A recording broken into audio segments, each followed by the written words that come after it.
পুড়ে ছাই হয়ে গেল হাওড়া তেলকল ঘাট লাগোয়া কয়েকটি প্লাস্টিক কারখানা এবং গোডাউন। গতকাল রাত 10:30 নাগাদ আগুন লাগে একটি প্লাস্টিক কারখানায়। খবর পেয়েই ছুটে যায় দমকলের 7টি ইঞ্জিন, কিন্তু উত্তরে হাওয়ায় ততক্ষণে ছড়িয়ে পড়তে শুরু করেছে আগুন।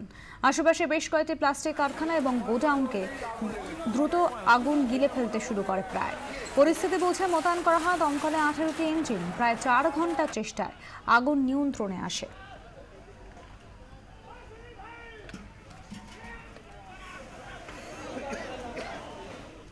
হাওড়া একের পর এক অগ্নিকাণ্ডের ঘটনা, তাহলে কি কার্যত যৌতুগৃহে পরিণত হচ্ছে হাওড়ার একাধিক এলাকা? গতকালে আগুন লাগার পর এই প্রশ্ন তুলে দিলেন স্বয়ং দমকল মন্ত্রী। ব্যাঙের ছাতার মতো গজিয়ে ওঠা কারখানাগুলোর আদৌ আগুন নেভানোর কোনো পরিকাঠামো রয়েছে কিনা তা অবিলম্বে খতিয়ে দেখা হবে বললেন শোভন চট্টোপাধ্যায়। একই সুর শোনা গেল হাওড়ার মেয়র রথীন চক্রবর্তীর গলাতেও। যে জায়গায় অবৈজ্ঞানিকভাবে আনসাইন্টিফিকভাবে একটা জায়গা পেয়েছে সেখানেই গোডাউন করে ফেলেছে।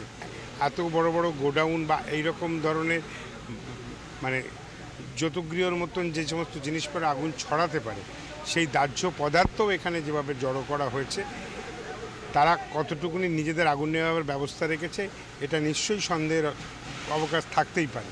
হাওড়ার প্রতি যে যত্নশীল হওয়া কথা ছিল, দীর্ঘদিন হাওড়া শহরে সেই জায়গাটায় চোখ পড়েনি। এটা দীর্ঘদিন ধরে এখানেতে প্রায় 30-40 বছর ধরে নানা রকম আনরুলি কনস্ট্রাকশন রয়েছে এবং ইনঅ্যাক্সেসেবল সমস্ত এরিয়া রয়েছে এবং বহু জায়গায় আবার অ্যাবান্ডান্ট এরিয়া রয়েছে। প্রপারলি মুভমেন্টের ইঞ্জিনসগুলোর জায়গা নেই এবং এই ধরনের কারণ থাকার জন্যে এবং অলরেডি বহু জায়গায় যেহেতু অপারেশন রয়েছে ফ্যাক্টরিগুলো ফর লাস্ট 30-40 ইয়ার্স, তা এখানেতে বিভিন্ন জায়গায় এই ধরনের প্রবলেম ব্রেকআউট করছে। গতকালে আগুনকে চোখ খুলবে হাওড়া পুরসভার। দমকলের সঙ্গে বৈঠক করে আগামী দিনে অগ্নিকাণ্ডের মোকাবিলায় কি কি ব্যবস্থা নেওয়া যেতে পারে দ্রুততার রূপরেখা তৈরি করা হবে জানিয়েছেন হাওড়া পুরসভার মেয়র রথীন চক্রবর্তী।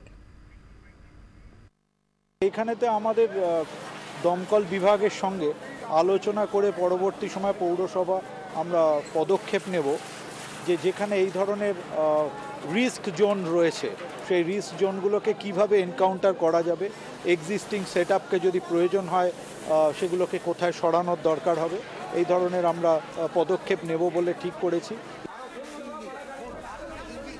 কয়েকদিন আগে ভয়াবহ আগুন লাগে হাওড়ার ফোরশো রোডে। আগুনে পুড়ে ছাই হয়ে যায় সুতো এবং হোসিয়ারি কারখানা। দাহ্য পদার্থ মজুদ থাকায় দ্রুত আগুন ছড়িয়ে পড়ে। আগুনে ভস্মীভূত হয়ে যায় 2টি কারখানা। আর খবর পেয়ে ঘটনাস্থলে ছুটে যান দমকল মন্ত্রী শোভন চট্টোপাধ্যায় এবং মন্ত্রী অরূপ রায়, হাওড়ার মেয়র। এরই পাশাপাশি সেদিন আগুন লাগে হাওড়ার শিবপুরে ফোর্ট উইলিয়াম জুট মিলেও। ফোরশো রোড এবং তেলকল ঘাটে আগুন লাগে। 14 তারিখ আগুন লাগে তেলকল ঘাটে এবং ফোরশো রোডে আগুন লাগে গত 8 তারিখে। বারবার আগুন লাগছে, কিন্তু সুরক্ষা বিধি সত্যি রয়েছে কিনা সেটাই কিন্তু প্রশ্নচিহ্ন তুলে দিচ্ছে বারবার আগুন লাগার ঘটনায়। কোথাও পর্যাপ্ত অগ্নি নির্বাপন ব্যবস্থা মানা হচ্ছিল না, স্বীকার করে নেওয়া হয়েছে প্রশাসনের তরফ থেকেও। এরপর গতকালে আগুন লাগার ঘটনার পর সিদ্ধান্ত হয়েছে বিভিন্ন কারখানাগুলোতে যাওয়া হবে প্রশাসনের পক্ষ থেকে, খতিয়ে দেখা হবে সত্যি সেখানে সুরক্ষা বিধি রয়েছে কিনা, পর্যাপ্ত অগ্নি নির্বাপন ব্যবস্থা রয়েছে কিনা।